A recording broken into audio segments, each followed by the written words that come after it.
그들이 아침에 지나갈 때에 무화과 나무가 뿌리째 마른 것을 보고 베드로가 생각이 나서 여짜오되 랍비여 보소서 저주하신 무화과 나무가 말랐나이다. 예수께서 그들에게 대답하여 이르시되 하나님을 믿으라. 내가 진실로 너희에게 이르노니 누구든지 이 산더러 들리어 바다에 던져지라 하며 그 말하는 것이 이루어질 줄 믿고 마음에 의심하지 아니하면 그대로 되리라. 그러므로 내가 너희에게 말하노니 무엇이든지 기도하고 구하는 것은 받은 줄로 믿으라. 그리하면 너희에게 그대로 되리라. 서서 기도할 때에 아무에게나 혐의가 있거든 용서하라. 그리하여야 하늘에 계신 너희 아버지께서도 너희 허물을 사하여 주시리라 하시니라. 네, 여러분들 사랑한다고 얘기하고 싶습니다. 우리 옆 사람 보면서 인사하죠. 저도 당신을 사랑한다고 얘기하고 싶었습니다. 인사할까요? 네.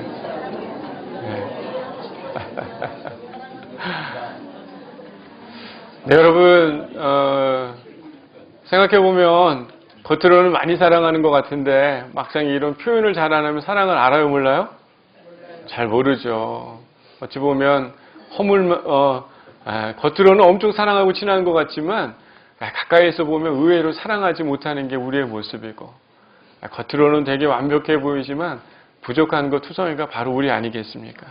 하지만 하나님이 우리가 부족한 인생이지만 그래도 하나님 우리를 향해 그 사랑이 끊이지 아니하고 그 사랑을 날마다 고백하기를 즐겨하는 분이신 줄 믿습니다. 우리 어제 남전도 회원분들이랑 영화를 보러 갔다 왔어요. 진짜 오랜만에 갔습니다. 저는 남전도 회원들이 아니면 영화를 볼 수가 없어요. 그래서 남전도 회원들이랑 같이 어제 영화를 보고 왔는데 그렇게 막 유명한 배우들이 등장하는 건 아닙니다. 다 주연 배우들이 그렇게 쉽게 생각하면 개런티가 높은 돈을 많이 줘야 하는 그런 배우들이 아니에요. 하지만 그 영화가 나름 짜임새가 있고 구성이 있다 보니까 관객 수가 점점 어떻게 돼요? 많아지는 거죠. 옛날에는 그냥 주연 저처럼 잘생긴 남자 배우만 나오면 동의를 안 하시는데 그런 배우만 나오면 영화가 흥행하고 예쁜 여배우가 나오면 흥행하고 그랬지만 지금은 그런 게 아니라 내용이 알차야 되고 또한 영화 안에 그런 구성이나 겉으로 화려한 게 아니라 영화가 가지고 있는 본질을 잘 담아내고 있는 그 영화들이 성공하는 그런 시대가 된 것 같습니다. 여러분 아무리 좋은 차가 있고 좋은 집이 있다 할지라도 그 안이 지저분하고 더러우면 여러분 그 집에 있고 싶어요? 안 있고 싶어요? 겉으로 볼 때 한번 들어가 보자 하고 딱 들어가 보지면 어때요? 쓰레기 더미가 가득 있다면 그 집에 있고 싶겠습니까? 여러분 어찌 보면 이 화려한 간판은 달고 있지만 정말 맛없는 그런 집들, 가게들 여러분 그런 곳도 가고 싶지 않잖아요. 어찌 보면 이런 모습들이 사회 곳곳에서 우리의 모습 속에 드러나는 것 같습니다. 겉으로는 화려해 보이지만 뭔가 알맹이가 없는 뭔가 구성으로 차 있지 않는 그런 사회가 지금 시대인 것 같아요. 신앙인들도 마찬가지인 것 같습니다. 겉으로는 상당히 화려해 보이고 신앙의 연수가 많은 것 같고 오랜 하나님의 그 말씀을 여러 번 읽고 통독을 한다 할지라도 겉은 화려하지만 그 안에 참된 믿음이 없는 그 사람들 어찌 보면 주님께서 믿음이 없는 자들이요 라고 말하는 그의 음성처럼 어찌 보면 지금 시대와 맞게 우리의 신앙이 뭔가 겉으로는 보기 좋은 것 같지만 아무것도 아닌 그런 신앙인으로 하루하루 살아간다면 우린 참 안타깝고 불쌍한 그런 사람들이 아닐까 생각이 듭니다. 오늘 본문은 원래 이 출발은요 마가복음 11장 11절부터 시작한다고 보면 됩니다. 마가복음 한번 11장 11절 한번 읽어볼까요? 마가복음 11장 11절 한번 큰 목소리로 같이 읽어보겠습니다. 시작. 예수께서 예루살렘을 이르러 성전에 들어가사 모든 것을 둘러보시고 때가 이름이 저물매 12 제자를 데리고 베다니에 나가시니라. 오늘 이 예수님이 예루살렘에 있었던 이유는 예루살렘에 입성을 했죠. 그때 많은 사람들이 예수님 입성하니까 어떻게 해요? 나귀를 타고 오는 예수님을 보면서 어떻게 합니까? 9절 말씀을 보면 소리 지르되 호산나 찬송하리다. 주의 이름으로 오시는 이여 하면서 열렬한 환영과 많은 사람들이 모여서 아주 그냥 성대한 자리가 되는 듯한 그런 느낌이 있었던 그 예루살렘에 있었던 그곳에서 제자들을 데리고 어디로 나왔다는 겁니까? 베다니 쪽으로 나왔다라고 이렇게 이야기를 합니다. 여러분 제자들이 얼마나 들떴겠어요. 자신들이 모시는 그 예수가 많은 사람들의 환호와 열의와 왕이요 이스라엘의 왕이다 다윗의 자손이요 이런 얘기를 하니까 이 제자들은 어깨가 올라갔어요 안 올라갔어요? 올라갔죠. 생각해 보세요. 얼마나 어깨가 올라가겠어요. 그런데 이 예수님이 그런 어깨가 올라와 있고 흥분돼 있고 야 나도 이제 뭔가 한 자리 차지하고 보기 아주 좋은 예수님의 곁에 있는 것만으로도 자기의 자존감과 자신의 위치와 가치가 높아졌어요 안 높아졌어요? 엄청 높아진 상태에서 예수님이 그들을 데리고 베다니로 내려온 겁니다. 그리고 나서 베다니에 내려왔는데 그 다음날 13절 말씀을 보니까 뭐라고 이야기합니까? 멀리서 잎사귀 있는 한 무화과 나무를 보시고 라고 이렇게 이야기를 합니다. 멀리서 볼 때는 이 무화과 나무가 잎이 무성하고 좋으니까 열매가 있을 거라는 생각을 했다는 거야 안 했다는 거야? 했다는 거죠. 멋있게 보이고 뭔가 그럴듯해 보였지만 가보니까 먹을 게 있었어요 없었어요? 없었죠. 그랬더니 주님께서 뭐라고 얘기합니까? 14절에 빨간 우리 성경 글자로 써있는 거 읽어보겠습니다. 시작. 이제부터 영원토록 사람이 내게서 열매를 따먹지 못하리라.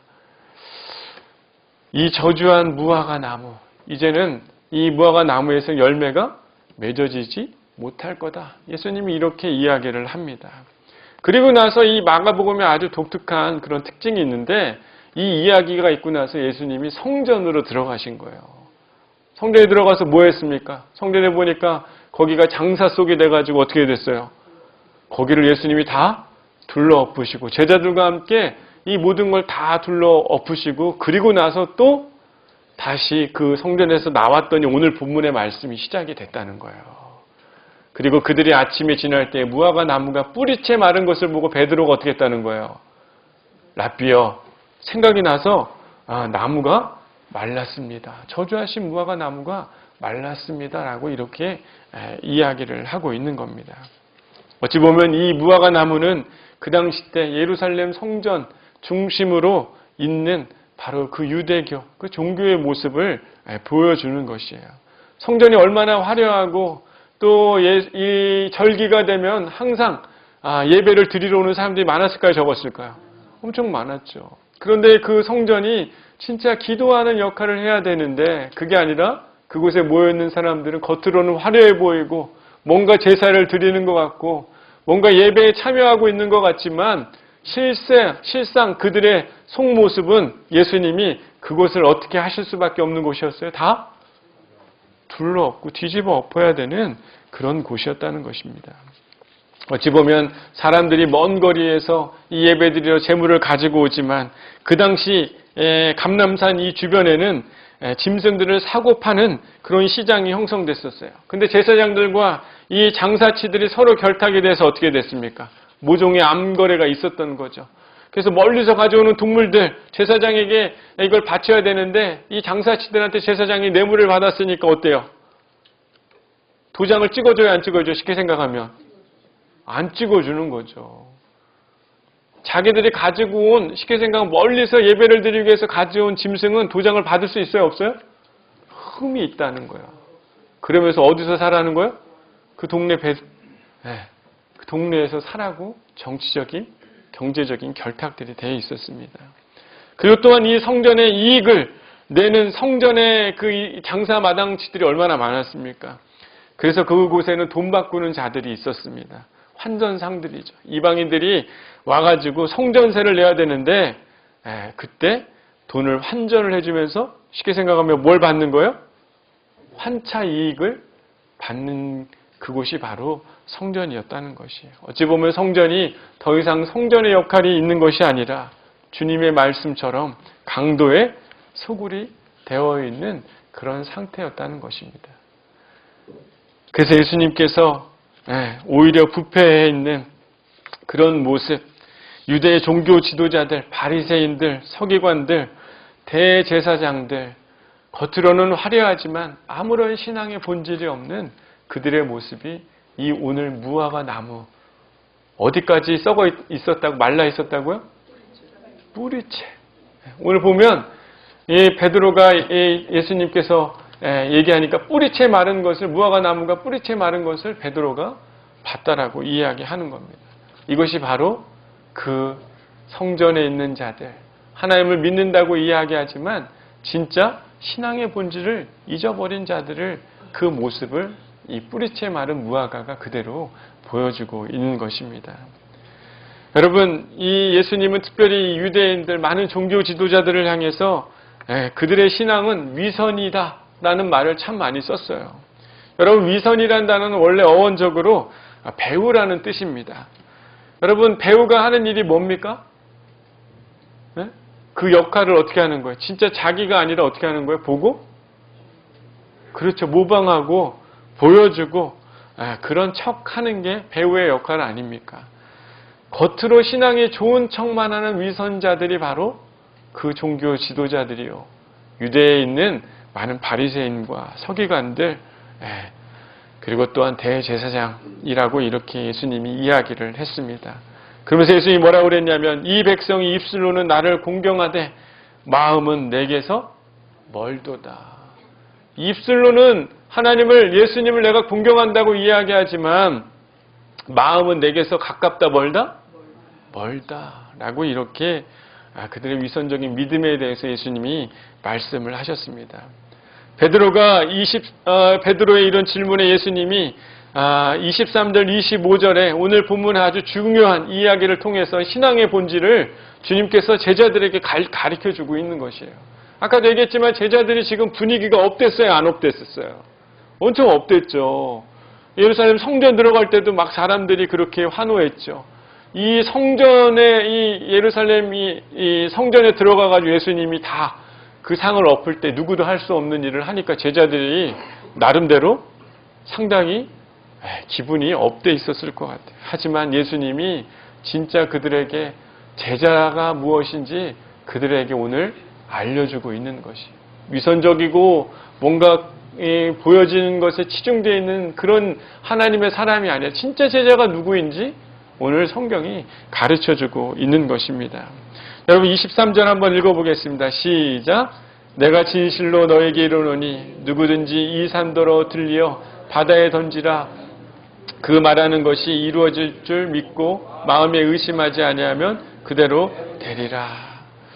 여러분, 특별히 이 예수님께서 이 말씀을 이제 시작하면서 그 전에 딱 아주 짧은 한마디를 먼저 시작하면서 오늘 방금 읽었던 말씀을 시작하는데, 22절의 마지막에 보면 예수께서 그들에게 대답하여 이르시되 누구를 믿으라? 하나님을 믿으라 라고 이렇게 이야기를 합니다. 여러분, 특별히 오늘 예수님께서 이렇게 말씀을 하시면서 뭐라고 얘기합니까? 산이 바다에 던지는 것, 여러분 가능한 일일까요? 아닐까요?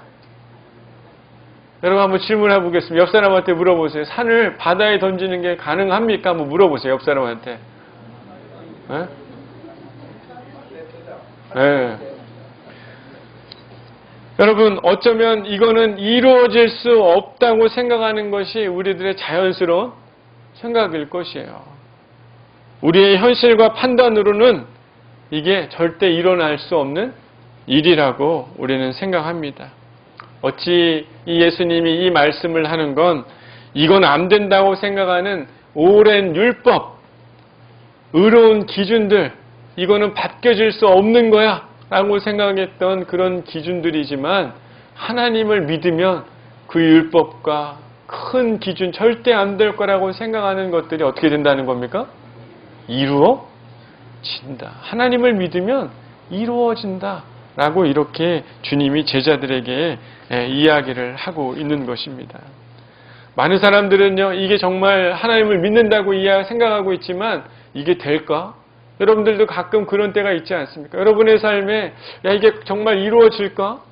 여러분 마음속에 가끔 그런 생각들 드는 게 있어요, 없어요? 여기 다 하나님을 믿는 사람들이 이 자리에 있는 거 아닙니까?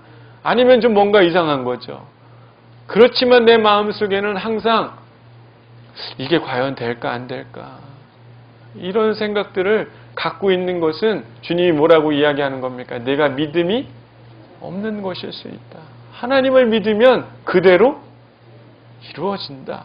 라고 이렇게 이야기를 하고 있는 것입니다. 이것은 그냥 단순한 우리의 신념이 아니라 하나님이 그렇게 하실 수 있다는 것이에요.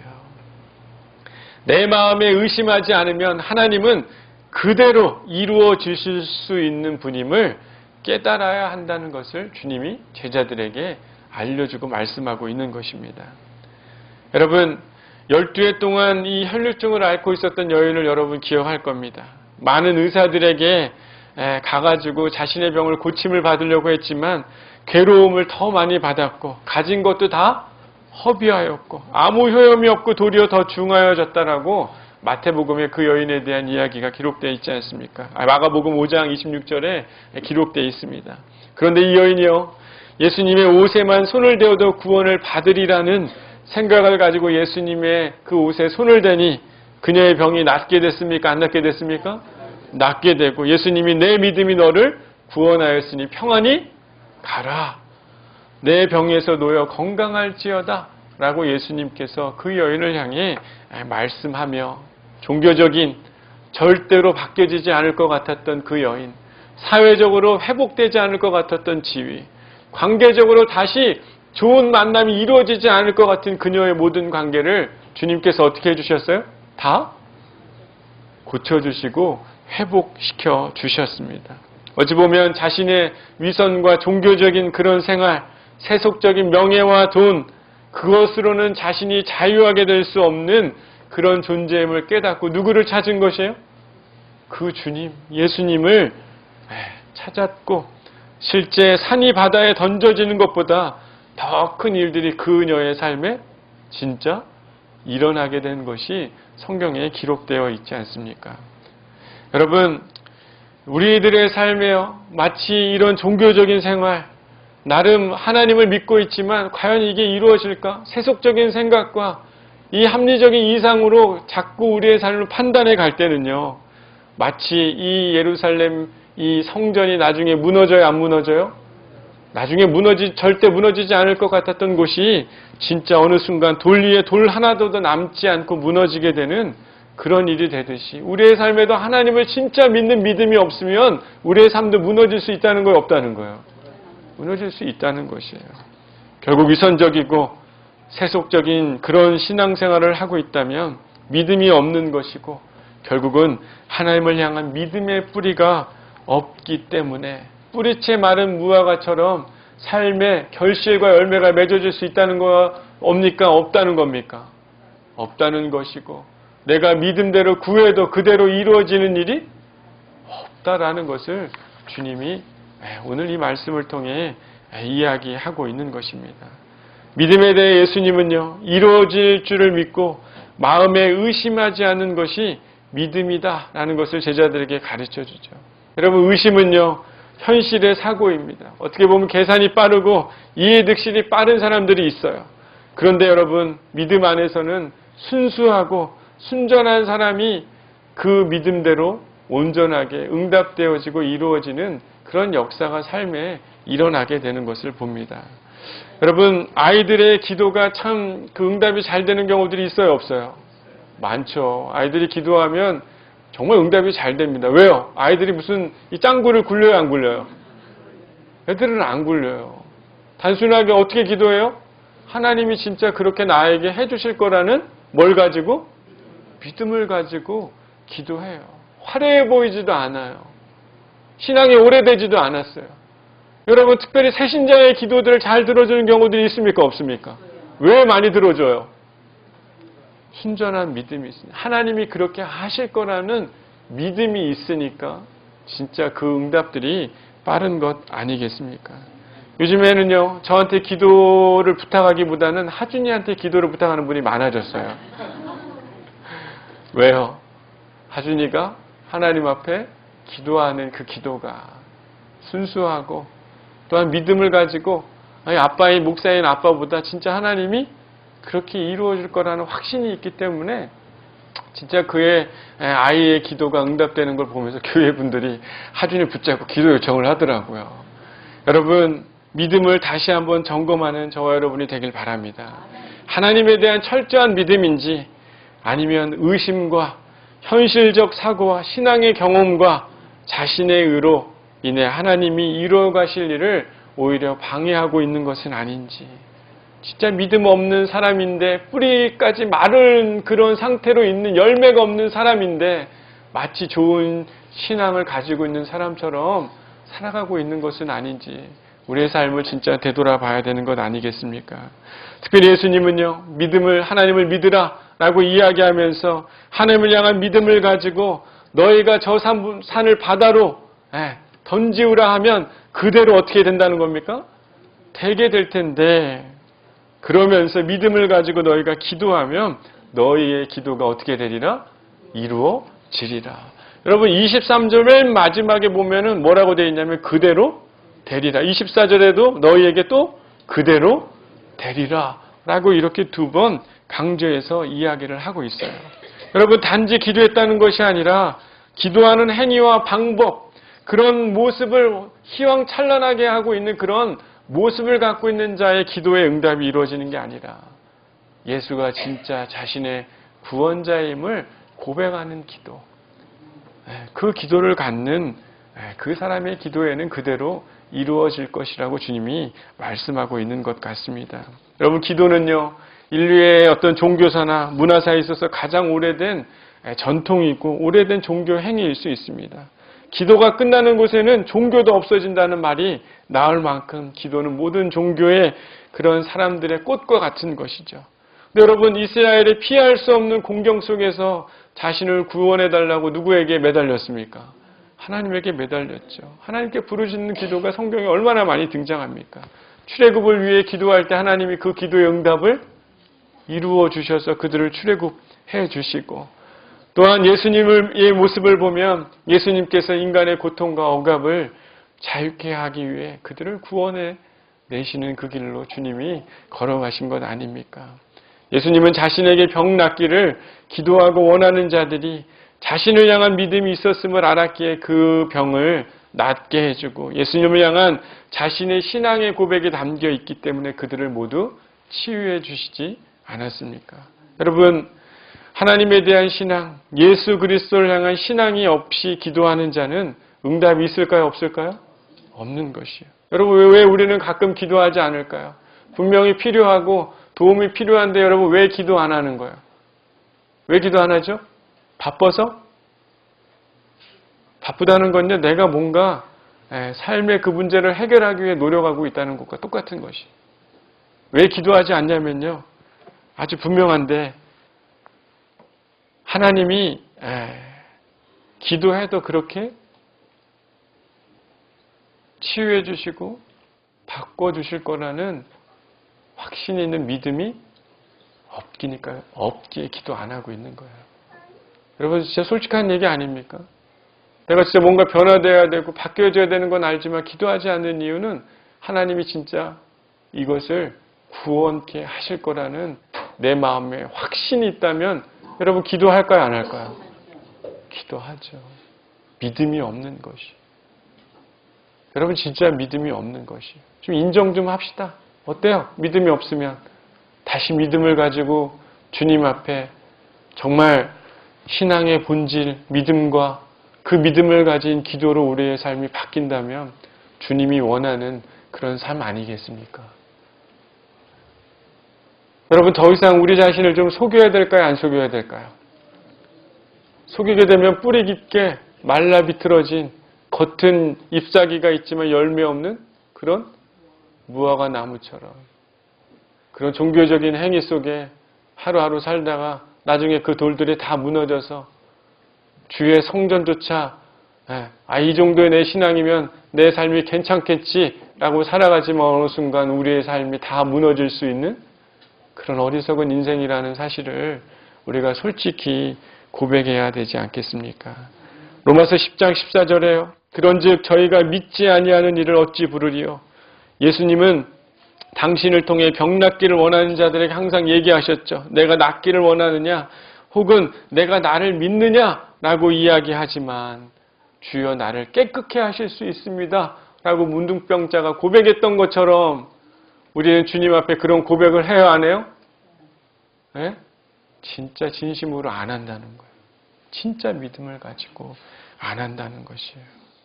여러분, 하지만요, 우리가 마치 기도하는 때는요, 대부분 보면 어떤 기도를 합니까? 내 욕심을 창조주 하나님을 빌려서 무조건 내 욕심을 관철하기 위해서 목적을 가지고 철야기도도 하고 금식도 하지만 오히려 그것은 하나님을 만홀히 여기는 기도의 모습인 것이에요. 오히려 나의 주인이신 그분을 나의 종으로 삼아서 내가 원하는 것을 이루어내기, 붙들기 위해서 그분 앞에 나아가 기도하는 것은 기도의 응답이 돼요? 안 돼요? 안 되는 것이에요.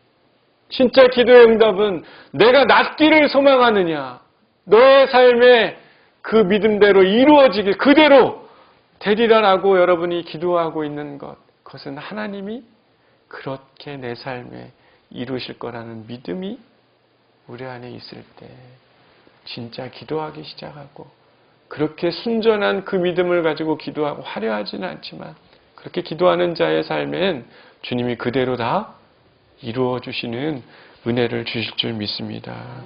여러분, 특별히 이 오늘 본문에 마지막에 또 어떤 이야기가 나오냐면요, 서서 기도할 때 아무에게나 혐의가 있거든 용서하라. 그리하면 하늘에 계신 너희 아버지께서 너희의 허물을 사하여 주시리라 라고 이렇게 이야기를 하고 있습니다. 이야기는 약간 뜬금없는 이야기 같지만요, 무엇을 의미하는 거냐면 순종하라는 겁니다. 용서해야 될 사람이 생각나면 어떻게 하라는 거예요? 하나님의 말씀을 듣고 용서하고 순종하라는 것이에요. 이스라엘 지도자들에겐 용서가 없었습니다. 하나님을 믿지 않았기 때문에 그들은 하나님의 말씀이 들려오지만 사랑하라고 이야기하지만 순종함이 있다는 거예요? 없다는 거예요? 없다는 것이에요. 하나님이 말씀하시는 것에 순종하는 삶, 하나님을 믿는 이들에게 나타나는 자연스러운 그분의 말씀대로 살아가는 삶이 그들 안에 없었다는 것이죠. 하지만 제자들아, 너희는 하나님을 믿고 너희가 하나님을 믿는 믿음대로 그분이 이루어 주시기를 간구하고 구원해 내시는 분임을 믿고 구하고 그 음성을 듣고 너희가 순종하면 그대로 너희의 삶에 이루어진 참된 그 신앙의 본질을 깨닫는 제자들이 돼야 한다.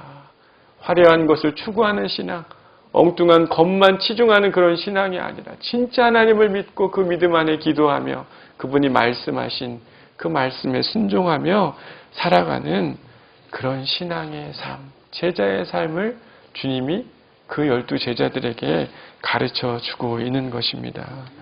여러분, 과연 우리의 신앙의 본질은 무엇일까요?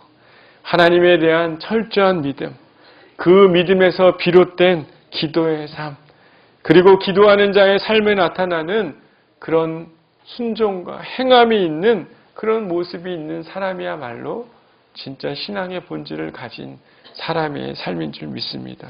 여러분, 형식적인 신앙을 버리고 신앙의 본질인 믿음, 기도와 용서의 삶을, 또한 순종의 삶을 회복하는 철저한 몸부림이 저의 삶에 있어야 될 줄 믿습니다.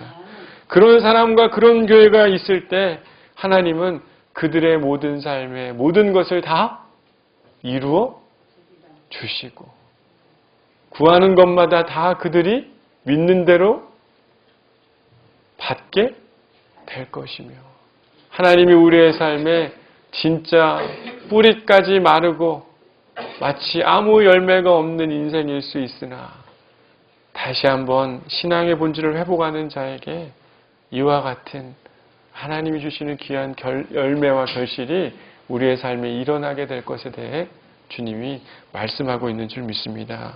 사랑하는 여러분, 하나님의 말씀에 순종하는 자의 기도가 응답되고 그대로 모든 것이 이루어짐을 깨닫고 진정한 신앙의 본질인 믿음을 회복하며 하나님이 주시는 그런 귀한 축복의 선물을 받는 저와 여러분의 귀한 인생이 되기를 바랍니다. 네, 우리 기도하겠습니다.